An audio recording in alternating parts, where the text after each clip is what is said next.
What's up guys, it's me Jeremy. So CAMILLE is finally out on the PB and I was definitely super excited to play her right off the bat, and man, I gotta say, after playing her in a bunch of games, this might actually be the most entertaining, the most fun champion to play Riot has released the entire year. You know, she was seriously just such an absolute blast to play with. You guys are gonna love her, I can almost guarantee it. And we also got a player on the new winter map since the PB is set up to test out that map. It's going to be coming out soon, so that was pretty cool too. And of course, I wanted to go to the PB to try and figure out, with the goal to figure out just how good is CAMILLE. And if you guys enjoyed the video, definitely hit that like button. And if you don't enjoy the video, feel free to hit the dislike as well. And let's begin. So CAMILLE is definitely by far designed to be a top laner for sure. It's not even close. She could definitely work as a mid laner, maybe even as a jungler, I guess, but having access to the walls and all the open space that top lane brings is really powerful to her, and she definitely has much stronger matchups than the top lane anyway, since she probably would have a tough time versus utility mages, the Syndras, the Ziggs, and the Xeraths and stuff like that in the mid lane.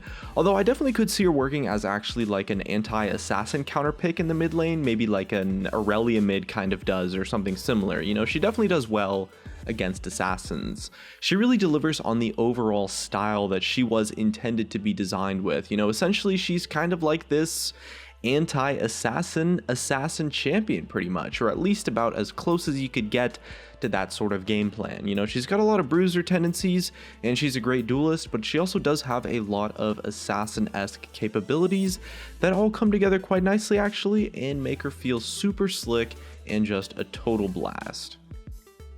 So jumping right into it, her laning phase overall did seem pretty solid. I'm not going to say that it was like super insane, but she definitely does have a lot of nice tools at her disposal.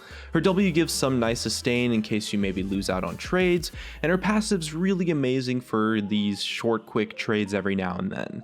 With top lane, since you have a bunch of walls to work with as well, it's not too difficult to just initiate off a wall, land a stun, combo your damage, and then either just back off and wait for your passive to come up again, or continue chasing and go for the all-in fight.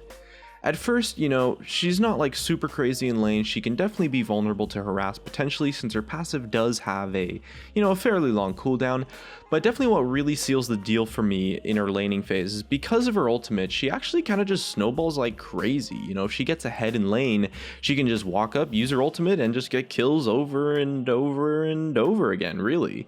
So she definitely snowballs super hard for sure, and with decent trading power, it's not too difficult to get that initial lead as well.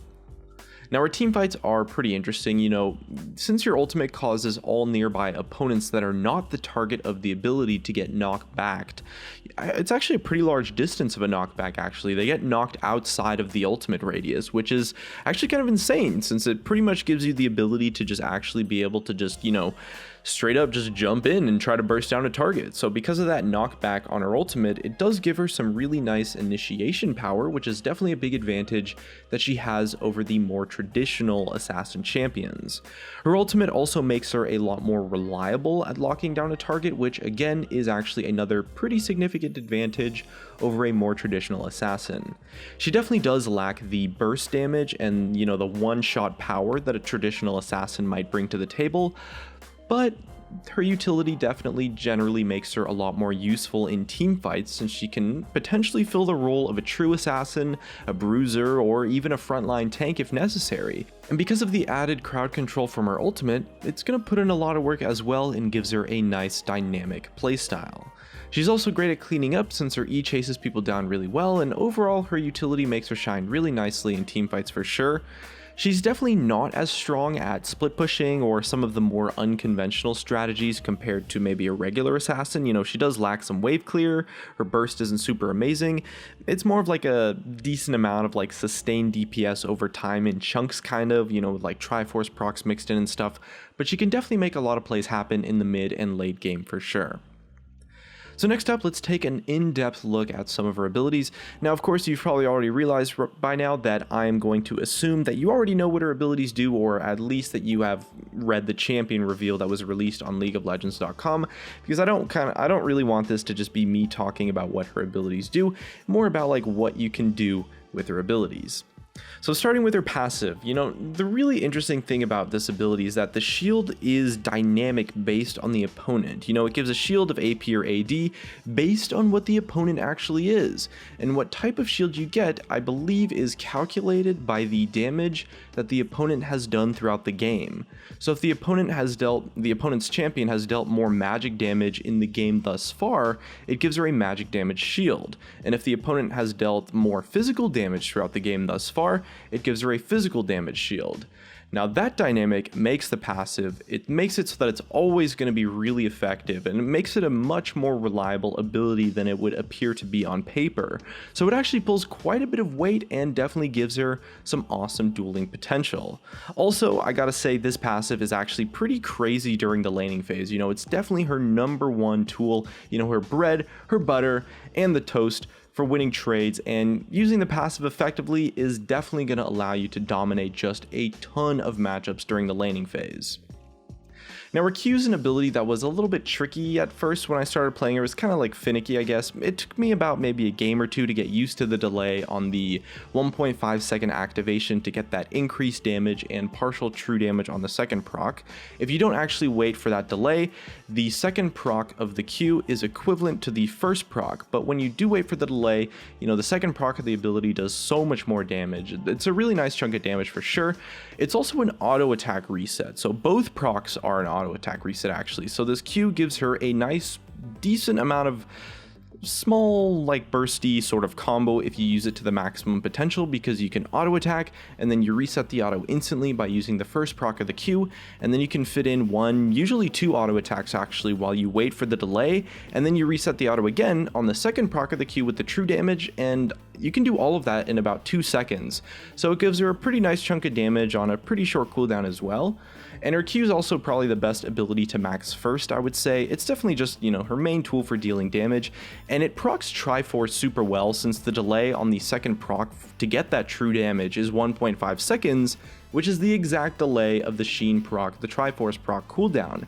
So this ability pretty much makes Triforce a must buy on her. It's definitely it's way too powerful for that sort of combo, and it makes it so that her Q alone by itself can deal like half of people's health bar almost. So Triforce is definitely an item you want to pick up in the game. Now, her W is definitely her weakest ability for one main reason, and that is that you can't actually attack during the cast animation of the W, and the W itself doesn't actually deal that much damage. It also has a really long animation, and so I found myself losing a lot of DPS in fights actually, because I sort of like made the mistake of choosing to cast my W when I probably should have just auto attacked my opponent 2 or 3 times instead. That said though, the slow that you can land on the W is super powerful, and it actually does have a pretty nice heal on it as well. So the heal has like a small cap against minions, but it still gives her a relevant amount of sustain in lane, as well as some % max HP damage actually, which gives her a lot of power against tanks of course, again making her even better as a fit up in the top lane. Now again, her W doesn't actually deal a lot of damage, so I've tried maxing it first in a game or two, and when I tried maxing it first, it actually felt like pretty darn weak, so I definitely wouldn't say that you can max your W. In certain matchups, you might be able to max it second, but personally, I would recommend, for the most part, maxing W last. So next up, we have her E, and oh man, I gotta say, this ability is just so cool. The main thing that makes it super crazy is really just that the actual range on the ability is pretty outrageous. Even if you're using it as an escape, it's got an awesome range, and when you use it to dash towards an enemy champion, the range of the second part of the dash gets pretty much doubled, I want to say. So it becomes an awesome initiation tool, some nice crowd control utility with the stun if you can land it, and it's honestly just such a dynamic and versatile ability that is also at the same time so much fun to use. Zipping off walls and stuff all over the place. This ability is a big part of what made CAMILLE super duper fun for me to play with. On paper, this ability maybe doesn't look that crazy necessarily, but the overall versatility comboed with the absolutely ridiculous range makes this just a super useful tool that allows you to do so much. You know, you can make plays, pick off targets, initiate fights, make your escape, or just walk back to lane faster. So this is the ability that I found worked really well when maxing second. You could probably make a case for maxing this first potentially, but that's something that you'd really have to crunch the numbers on, because it also does give her an attack speed bonus. So that attack speed bonus actually is quite effective and potentially could be really useful, and the attack speed bonus scales per level on the ability. So I can't say for sure, because you know, it is something that you really have to boil down to the statistics and crunching the numbers, the min-maxing, the potential, and all that stuff. But it's very possible that maxing E first is the way to go. If not, definitely max it second. And so now we have her ultimate. So this ability is something that really gives her an advantage, which is definitely going to make her fairly powerful. You know, unlike other more traditional assassins, Camille's ultimate gives her true reliability, which is something that most assassins definitely lack. You know, she completely denies any escape possibilities of opponents. You know, the whole idea of the ability is that the opponent's team, the teammates are supposed to help protect their teammate in the area when you use your ultimate, but in, say, 1v1 scenarios in lane, or in situations where you have teammates to help dive in with you, or in, you know, kind of chaotic team fights, it's just such a powerful tool that you can use. And since it gives her bonus magic damage on the target as well, which is a small flat amount plus % current HP based damage, it gives her some really nice kill pressure in lane versus tanks, and really just anybody, to be honest. It's a really crazy tool and makes her a super powerful carry champion, since it definitely makes it a lot easier for you personally to potentially out carry an opponent who's doing fairly well. You know, say if maybe your mid lane or your bot lane's not doing so hot, or maybe they just feed really hard or something like that, it potentially gives you the ability to just kill the opponent's carry quite effectively. Now, I'm not sure if this ability is exactly healthy or if it's exactly balanced, I have to say, at least from a mechanics perspective, but it does definitely give her something really unique, makes it so that Camille will always bring something to the table that no other champion can bring, and it allows her to pretty much not worry about getting outclassed by other champions in a lot of situations. So despite the fact that this ability does seem inherently broken, it does have a lot of really positive benefits for Camille as a champion in general. So we'll have to see how this one plays out. Maybe it's a little bit too ridiculous. I wouldn't be surprised if this ability maybe gets nerfed in the future, but who knows? We'll have to see, because it definitely does do a lot for Camille herself. Now, overall, in the state that I played her in, I definitely have to say that she did feel, you know, reasonably powerful. She definitely has a lot of really awesome tools, so I would say that she's potentially borderline overloaded, and that alone is probably going to be enough to make her an extremely competitive pick for quite some time, I would expect, actually. You know, she doesn't necessarily bring the damage that a more traditional assassin champion might, but what she kind of lacks in that raw burst potential, you know, that one-shot combo, she makes up for with reliability and utility. And now, to be fair, I don't necessarily like saying that champions are completely broken or super overpowered or whatever equivalent phrase you want to use after playing them on the PvE, because the PvE is actually like a really sketchy server. You know, there's no real matchmaking since everyone just gets a fresh account with 0 games played. A lot of the times, I kind of just end up playing against people that are significantly under the skill level, or maybe significantly over sometimes, let's be fair.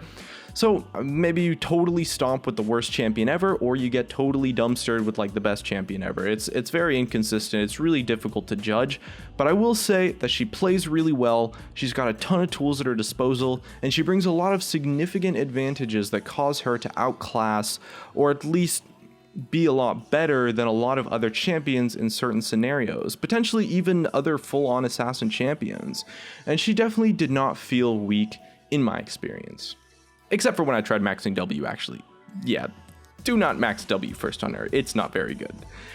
Either way though, that's just about gonna wrap up all of my thoughts on Camille thus far. Again, she was actually super fun to play, so I definitely recommend trying her out when you get the chance, either on the PvE for yourself, on her release, or maybe a couple weeks after her release when she joins the free champion rotation. Either way though, looks like that's gonna be it for me. If you guys enjoyed the video, hit that like button, subscribe if you want. Thanks for watching, and I'll see you guys next time.